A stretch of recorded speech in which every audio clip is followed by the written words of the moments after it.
From the CyberHub bunker and studio, you're tuning in to the CyberHub podcast. And now for your host and CISO, James Azar.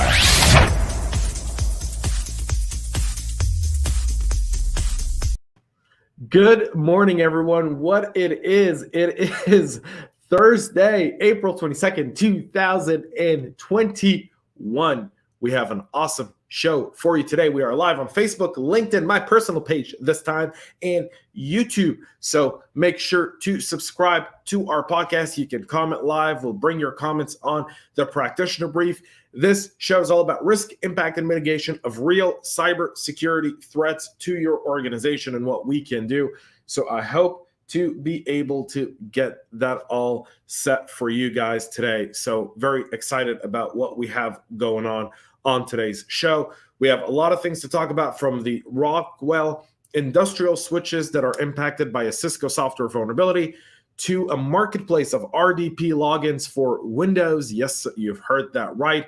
A malware and ransomware gang that's out there creating chaos, a new botnet looking for unpatched Microsoft Exchange vulnerabilities, and a DOJ team put in charge of tackling ransomware attacks. All of that on today's show. We'll cover that. But first, please make sure to subscribe. If you have not, please do so right now. If you're listening on your favorite podcast listening platform, please subscribe.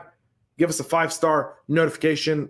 Give us a 5-star rating. If you're watching us on Facebook, LinkedIn, and YouTube, please subscribe and share this video. That's how you help us get more and more viewers. And that's also how we're able to be supported by our supporters like Know4, Wistic, and Ativo Networks, who do support this show. So please make sure, as you're shopping for cybersecurity solutions, to please check these companies out as well. You can see more about them in the show notes on YouTube or on your favorite podcast listening platform.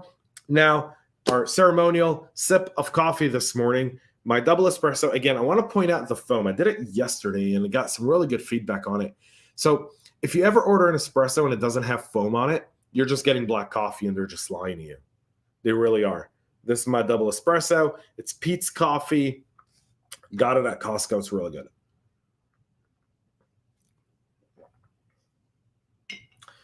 Quiet, silence. Here we go. Let's get right into what's happening today from a risk, impact, and mitigation.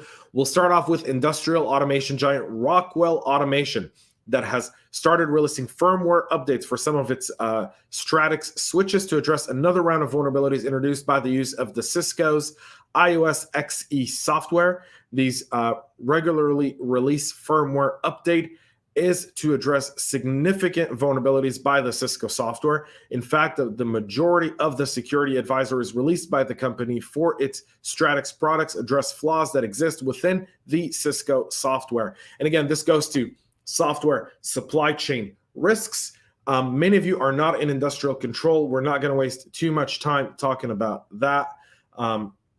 And definitely getting things going. I do want to give a shout out to Joseph from Lebanon. I love Lebanon, man. Thank you so much for your comments, Joseph, and welcome to our friends over in Lebanon. So the vulnerability itself impacts multiple Stratix product. It's tracked the CVE 2021-139-2, and it's the most serious, has a 7.8 CVSS score. Matt also joining us this morning. Good morning, Matt. Thank you, buddy. How are you doing?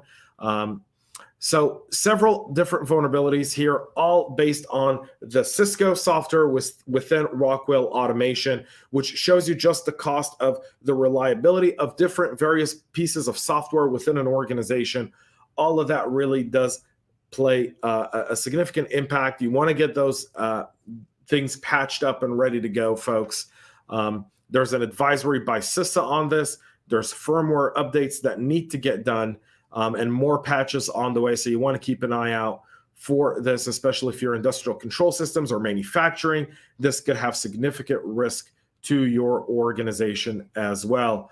Argani, sorry if I said your name wrong. I apologize. Good morning, my friend. How are you doing? All right, here we go.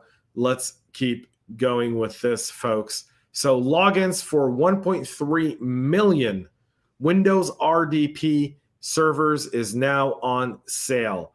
So this is significant. So if you don't know Windows Remote Desktop Protocol, it's how most organizations log in to devices across the network. You're using a Windows device, we use RDP. So a new tool has been launched called RDP Pond, RDP WNED for those listening and not watching us this morning. And it allows organizations to check whether their RDP credentials have been sold in the marketplace, and thus allows them to refresh their credentials and ensure that they're not being done. RDP has significant benefits for attackers. Here's where the risk is here, folks, and I'm going to scroll all the way down, because what you really should see is that these credentials are selling for like $7 on the dark web.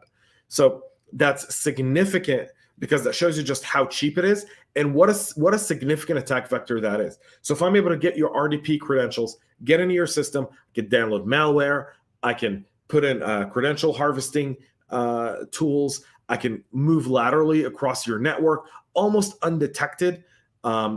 It's really, really significant. You're seeing servers with domains coming in through logging into virtual machines. There's a bunch of monitoring that's going on there. It's 1,379,609 RDP accounts that have been sold since the end of 2018. So as people always look for vulnerabilities and point of attack, don't discount RDP. If you've, go back in your memory, think over the last several years, if you've, dealt with an incident, you go, how'd they get in? How'd they get in? How'd they get to this point? We don't see the phishing email. It's probably your RDP credentials is how they got in. The top 5 passwords used by the RDP servers are 123456, 123, password 1234, and password 1. God bless you. God bless that. Seriously. Again, password hygiene, very, very important. Go check if you've been pawned and if your RDP credentials are out there. This is a significant risk for your organization. If you're on there, change your credentials right away, upgrade everything, even refresh your RDP keys if you can, a bunch of different things that can be done. Let's talk about malware gangs now coming through to found a new way to cover their tracks. So we all use TLS because TLS is secure, something that we all rely on. It's a form of communication. However, our cyber criminal adversaries have found their own way of doing just that. I'll make this just a little bit larger so that our audience can read this as well. So an uptick in the proportion of malware using the TLS or the transport layer security to communicate without being spotted. This is according to a report by my friends over at Sophos. So the HTTPS helps prevent eavesdropping, man-in-the-middle attacks, and hijackers who try to impersonate a trusted website or protocol to cover their tracks during a ransomware attack. So malware communications fall into 3 main categories of stolen data or command and control communications. According to Sophos, a year ago, 24% of malware was using TLS. Now it's risen to 46%, nearly doubled. They're seeing the effectiveness in this. We don't look for TLS tracks when we're looking for malware, but we should be now. This has really kind of brought it to my attention. I kind of figured this would at some point come, but I'll be honest, I wasn't really ready for this kind of numbers. I figured it was like 10, 15% predominantly nation states. 46% of malwares today use a TLS connection, which essentially means that we have to start authenticating the TLS connections within our own environment to see to where they're going. And what's very interesting is a lot of it is going outside. If you look at the destinations, Google Cloud was the second largest, which is really, really significant. So something to keep in mind here, folks, as we continue to go through this. TLS, here's what I've been brainstorming around this after reading this, is the following. Create a identified list of TLS connections that we use, and take it to my SOC team that's monitoring or my MSSP. Let them know these are our authorized TLS connections. Anything outside of this should be investigated, brought to our attention, and maybe start identifying the TLS connections and having an inventory of them. And that's not going to be an easy job to do, but it's one that we have to do anyways now based on this development.